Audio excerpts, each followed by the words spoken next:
YouTube friends! Today we are doing a cooking video. Now this one has been much requested. I've had a lot of requests for more cooking videos, so we are definitely going to keep going with those here on my channel, mereofalltrades. But if you are new here, I just want to say hi, I'm Meredith and welcome! We do all kinds of different videos here on my channel. We do cooking, we do grocery hauls, shopping hauls, and lots of unboxings. So don't forget to subscribe and stick around. But today we are going to make a nice hearty batch of potato soup. I had some potatoes in my pantry that are needing to get used up, and so it is a cold day here in Minnesota, and I thought, what better way than to use this up with some soup. So, a couple of things you are going to need for this recipe. You're going to need a couple tablespoons of butter. We have 4 russet potatoes that have been washed, peeled, and chopped. Not too fine because we're going to actually take a potato masher to them. So here is what they look like up close. So, you know, not super small. We're good to go.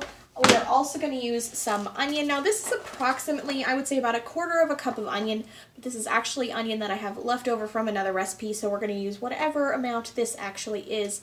But if you were doing it yourself, I would say 1 small onion, diced, or whatever you have left in your kitchen.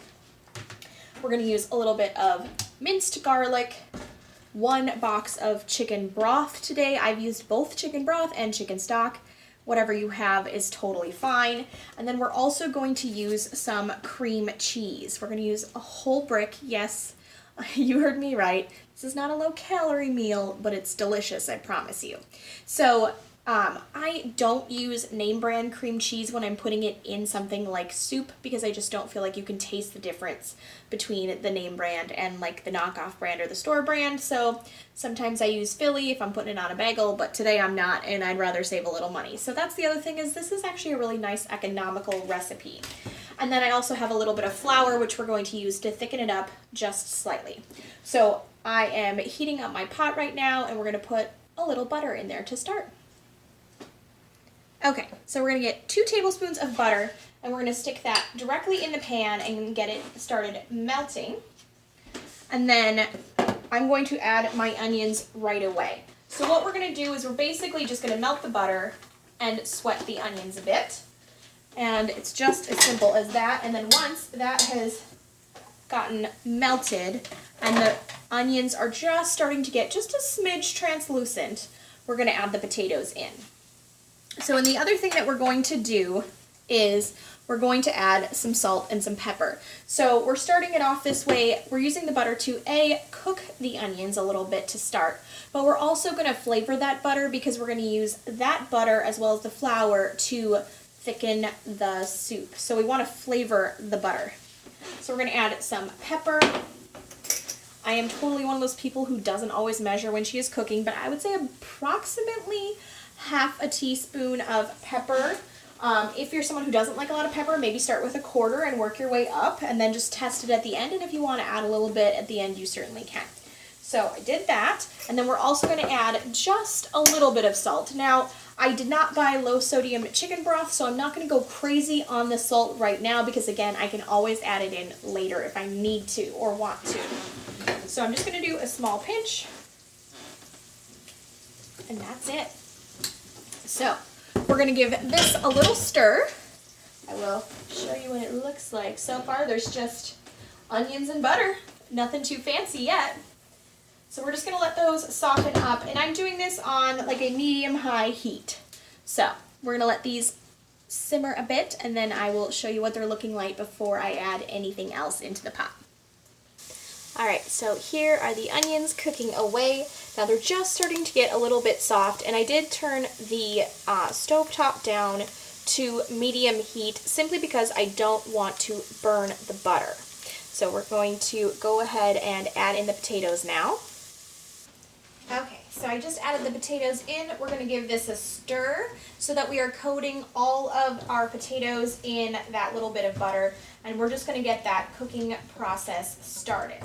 And then we're going to go ahead and add in our garlic here. because we want to get the garlic infused in the butter a little bit as well, and just to get that raw garlic flavor cooked out before we add the flour in to kind of make that roux and coat the potatoes to help thicken it all up when we're done. So I'm actually going to get a tablespoon here so that I can measure out my flour, and then we're also going to grab a teaspoon of garlic. Now, if you like a little more garlic, you certainly could add more.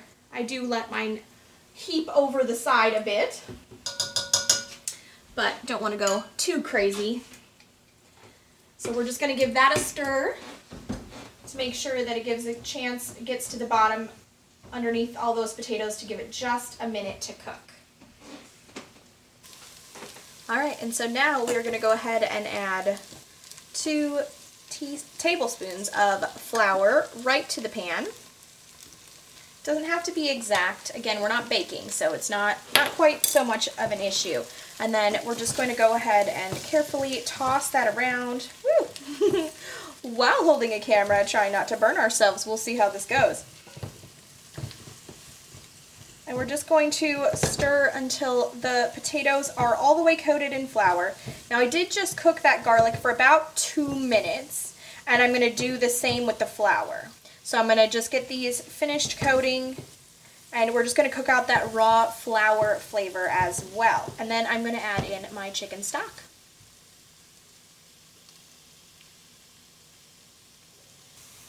Alright, so this has been cooking away for about 2 additional minutes, and now we're going to go ahead and add in the equivalent of 1 box of chicken stock. That equals out to be about 4 cups of chicken stock, just in case you're using a can as opposed to a box of stock.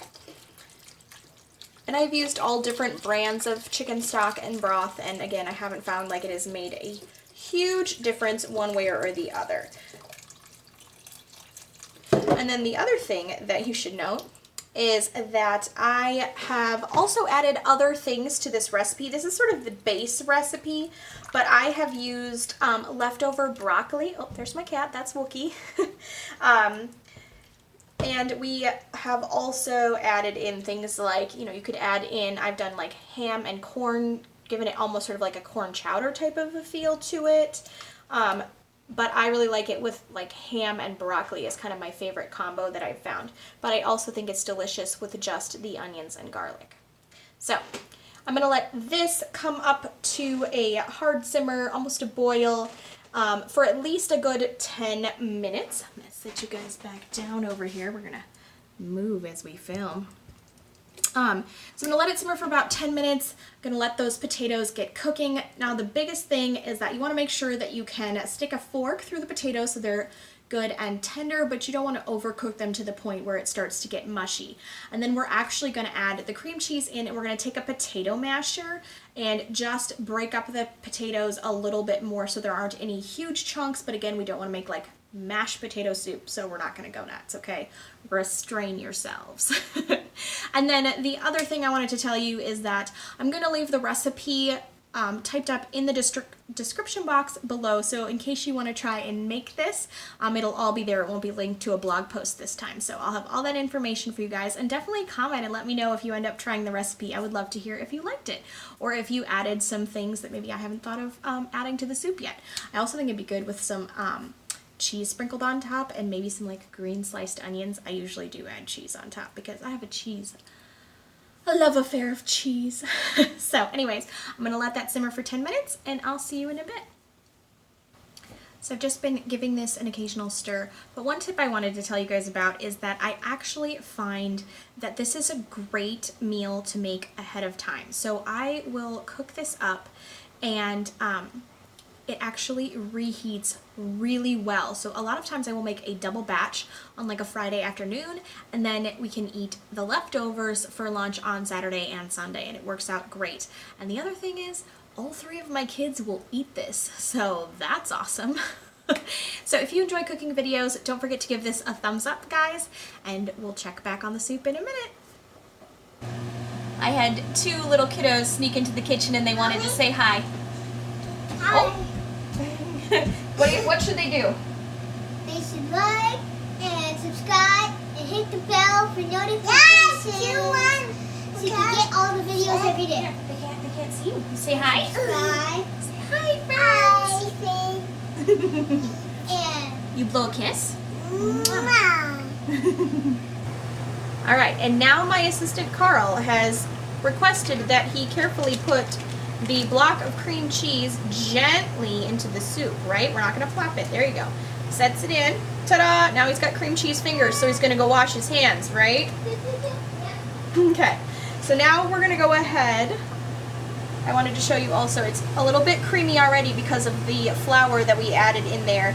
Now if you are gluten-free, as I know several of my regular subscribers who watch and comment have mentioned, if you have a flavorless gluten-free flour alternative, there's my cat again, you could certainly use that to help thicken this up instead. And then the next thing that we're going to do is we're actually going to take a potato masher and just mash the potatoes a little bit. Now you want to get to the point, okay Carl, where your potatoes, where you can just get a fork through them. You don't want them to be completely done because we're going to mash a little bit and we're going to let the cream cheese sort of melt and get all velvety smooth into the soup. So we're just going to continue to let this cook, and we're just breaking up the potatoes a little bit so that you spend a little less time chopping and a little more time cooking it and actually eating it. So again, just a little bit, and I'm using it to also sort of mash up the cream cheese into smaller pieces so that we can get it melting into the soup a little bit quicker. And I did cook this for about 12 minutes before we got to this point. All right, so I did just add a pinch of both salt and pepper after tasting, and this is what it looks like when you are all done. And those are my children in the background. So that is what it looks like. And I apologize, I just realized the exhaust fan was on in the last clip, so hopefully you can hear it. So I'm going to serve this up to some hungry kiddos, and I'll show you what it looks like. All right, and so that is what it looks like when it's all done, and then we're just going to add a nice sprinkling of cheese because it makes everything better. And here are some happy children. There is River, who is almost 2, Liam, who is 10, and Carl, who is 8. How is it, guys? Good. Yeah? Make sure to like. Yeah. Thanks for taking time out of your day to cook with us. Thanks for watching. Say bye. See you later. Bye. Bye. See you next time. Next time. Thanks for watching, guys. Bye. Bye.